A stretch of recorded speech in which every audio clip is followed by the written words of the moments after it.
What's up and what is going on, everybody? This is Al, and this is Poker with Alex. Welcome to the channel.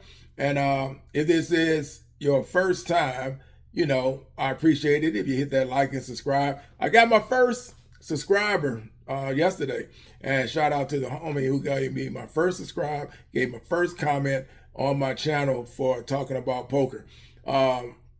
I have a fishing channel as well, Fishing with Big Al. If you don't recognize the face, if you say, man, where I've seen this guy before, then yeah, it's Fishing with Big Al. That is my fishing channel that I have as well.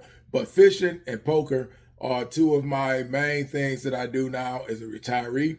I've been playing poker for years, but this is the first year that I've actually had poker in my backyard where I can actually drive to a nice venue. We have food, we have drinks, we have service, we have great poker dealers, great ownership. So it's the whole nine, the whole shebang of what you look for when you go play poker. So that is the reason that I decided to go all in and actually start playing poker on the level that I love to have always been able to play it. It's finally in my backyard. I can get to the building, I can get to the venues, and I can actually play how I choose, pick my spots, days that I want to play, and it's 13 to 15 minutes away from my home. So love it. But anyway, like I said, appreciate the sub. If you see this channel and it's something that I'm saying that you like, feel free, leave comments. Hopefully you subscribe to it as well, because I have more videos that I got. I got a lot up here about what I think and feel about the game of poker, man. I love it. And like I said, I take it serious. I look at it like anything that we do in life where you're saying that you want to be professionally minded and sounded, right? So when you talk about the level of where I think I want to be on it, I want to be that dude. I want to be that guy when I'm sitting at the table, that I have players respect my game, I respect their game, and we just go for it and we go at it. This one right here, though, is what I want to call, if you're going to play poker, it comes with patience, and you should be prepared to be bored, right? You really should be prepared to be bored. What do I mean by that? I don't mean bored where it don't go because it's boring. I'm saying be prepared to be bored, because what you expect to happen on a poker table does not happen on the poker table. We all, in a perfect world, all right, sorry for that, I'm back. In a perfect world, I think that's where I was at. We all want to have, if you play poker and you understand this, then you understand exactly what I'm getting at. When we sit down at a poker table, we envision that as soon as we get dealt cards, we're going to see aces, we're going to see kings, we're going to see queens, we're going to see jacks, ace king, ace queen, ace jack, ace 10. You're going to see nines. You think this is what's going to happen for you. In the perfect world, that would be perfect. But does it happen? Does it happen?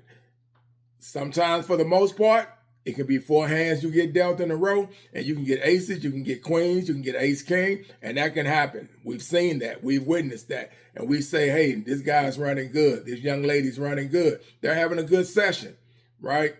But we've also seen players that's sitting at the table and they got that look, and you see what they're doing as they get their hand, they look at it, they almost fold out of turn, because that is how chaotic it can be and make you feel when you're sitting at a poker table. We've all done it. We don't mean to do it. You want to have good poker etiquette, but come on. Sometimes when that does happen, we're all human, and I've seen poker players take their cards and throw them across the table, because that is how upset they get when they don't see their hands coming in the way they want them to. They're a good poker player, but they just cannot get the hand. And they're seeing people win with hands that really shouldn't even be in the game, right? And that's what frustrates a lot of players, especially when you have players that win in ways they win. And that is part of the game. So it's a lot of variables in poker when you're sitting at a table. I would say when you are playing, always be prepared to be bored. How do you get around that boredom? If depending on what venue you're playing at, if they allow you to bring a phone, right? You're not video recording. Some places may allow it, but some places don't. Everybody's different. But if you are playing and you have something like HBO Max or you have something on your phone, grab your headphones, grab your earbuds. You can put them at a low volume so you can make sure you can still hear what's going on. You don't want them to have to keep telling you it's your turn, because that does happen when we see poker players get into it. And that's the reason why they don't allow a lot of people to have phones and things like that at the table, because you just don't want that disruption. You want the game to keep running. But a lot of times places do allow it. But make sure that you're mindful of what you're doing when you're doing that. You're going to be bored, but you can take your headphones, put them in your ear, put the volume down low. That way you can always pay attention to what's going on, because they may be playing music that you may not want to hear. But at the same time, you do want to make sure that you got something that can make you focus and keep you from being distracted from playing poker. But yeah, you should be prepared to be bored. That is, it comes with the game. It just does. No matter how we want to get in and get up and then get up out of there. Sometimes we want to play long, right? I used to play it when I first started out in poker. I would play from day to the next day. That is how into it I was. I've come out. I played in casinos where I've gone and we go at night and we don't come out until the sun hitting us in our face. We're going to get breakfast, right? So those days exist. Not so much now. I try to play now on a higher scale where I look at it, where I try to go in, and if I got a quota, my quota is always whatever I buy in for, I at least want to try to double it, right? So let's say, for instance, our minimum is 300. I buy in for 300. If I get it up to 6 or 7, that's a good day for me. And mind you, the reason why I say this is because I'm not pressed, right? My back's not against the wall. I can come back to this any time of the day. If we start playing at 11:30, and let's say I'm up 200 by 1 o'clock, okay, that may be enough time for me to go take a break, go home, relax, give myself a shower, get some rest.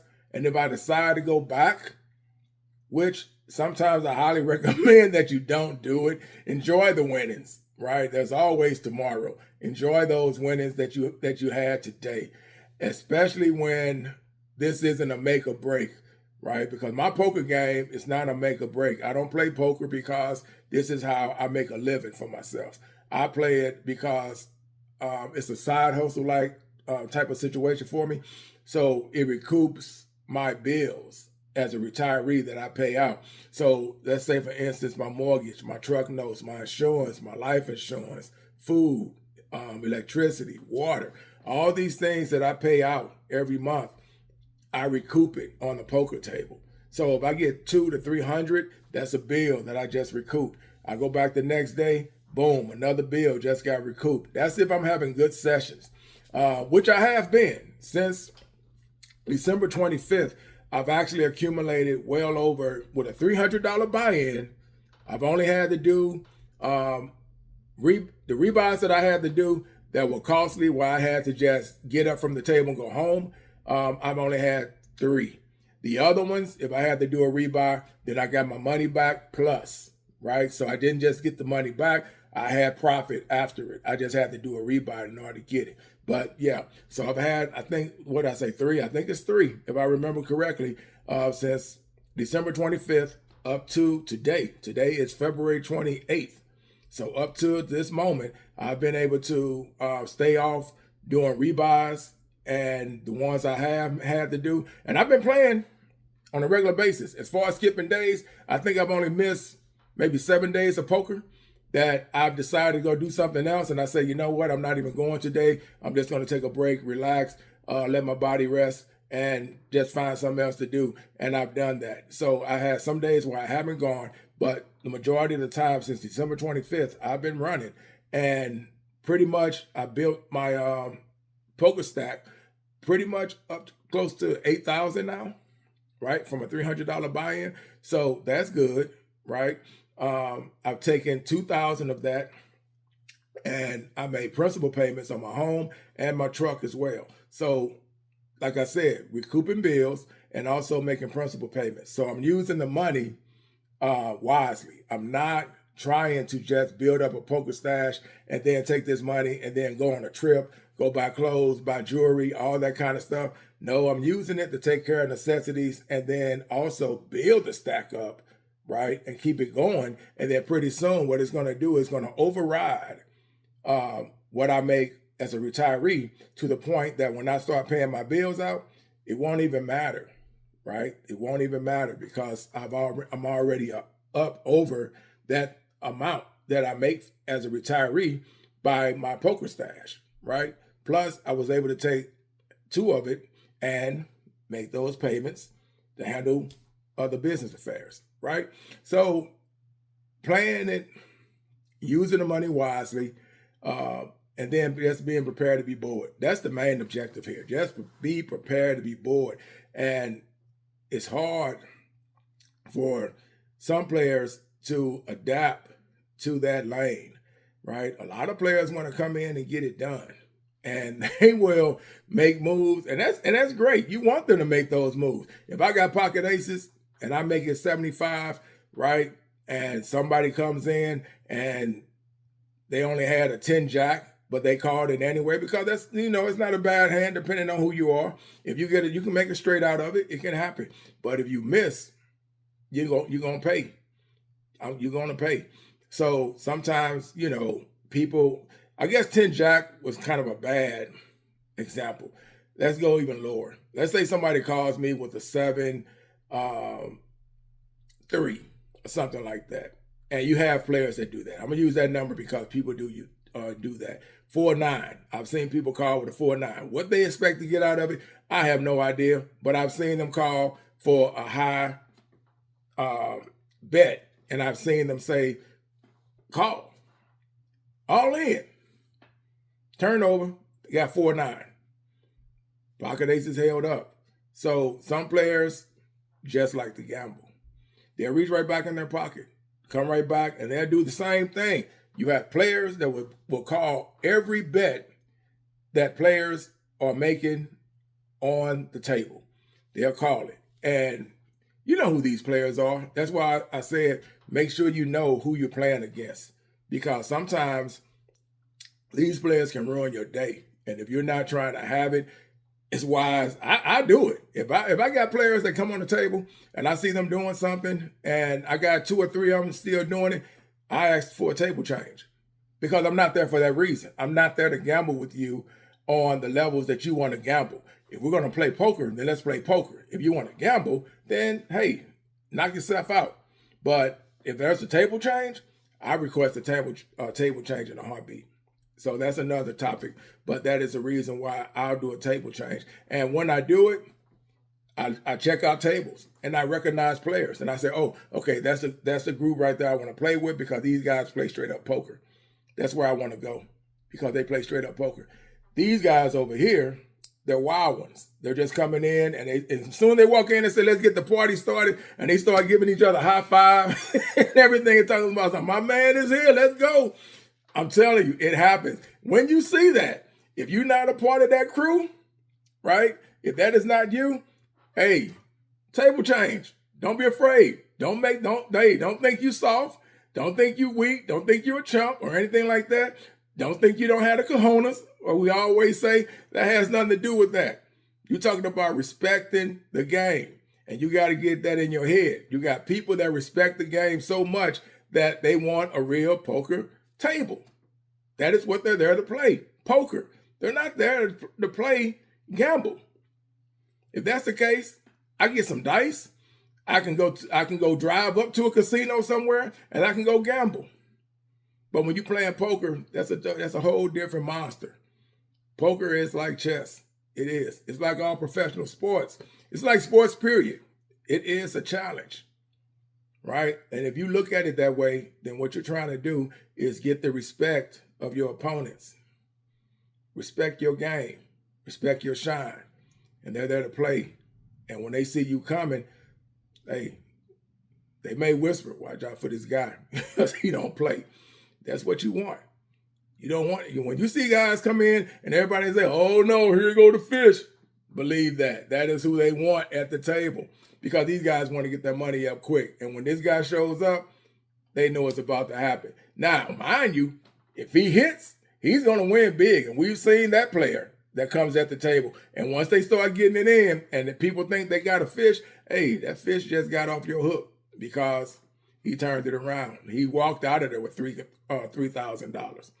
Doesn't mean he's going to hold on to it because he plays the way he plays. If he got $3,000 because he plays straight up poker, then he's in the right lane. But if he got $3,000 because he was playing wild and the cards just happened to always come his way and the bets got in there, then sooner or later, he's going to give all that money back, right? If he comes back daily and just keeps playing like this, he's going to wind up giving that money back. It's going to happen because he's used to that drive. He's used to that way of getting it. And when it's falling and it's not happening, he's not going to take his foot off the gas. He's going to keep saying it's going to turn around sometime. He will not play poker. He'll just keep on, hey, throwing the money in there, playing his cards, and if they hit, he's going to win big because those that's calling him with aces and kings, things like that, he's probably cracking them. But sooner or later, those aces and kings are going to hold up, and then he's going to lose his bankroll. So when you are playing poker, I highly want you to know that you should be prepared to be bored because that's just the way it is. It's not. It's fun. It's to me. It's healthy boredom on a poker table. This is healthy boredom. Be prepared to be healthy bored on the poker table. Can't stress it enough. With that said, I'm out. If you out there playing poker, man, like I said, if you're trying to get your game up and you're really trying to learn, then I highly recommend that you study the game. Always remember what happened if something went wrong. Did you make a mistake? Pay attention where that button is at. Get to know your players. If you're in an area where you get the same players on a regular basis that show up, if you happen to have that luck that you have poker in your backyard like that, then get to know the players. Get to know the regulars, and then know their game. Study them, and that way you'll know how to conquer them, how to make your move against them, who to watch out for, who's that player that can set you up and make you think you have the best hand. You get what I'm saying? Get to know those players. With that said, I'm out. Y'all be cool. Be safe out there and enjoy. And like and subscribe. Appreciate you. Peace.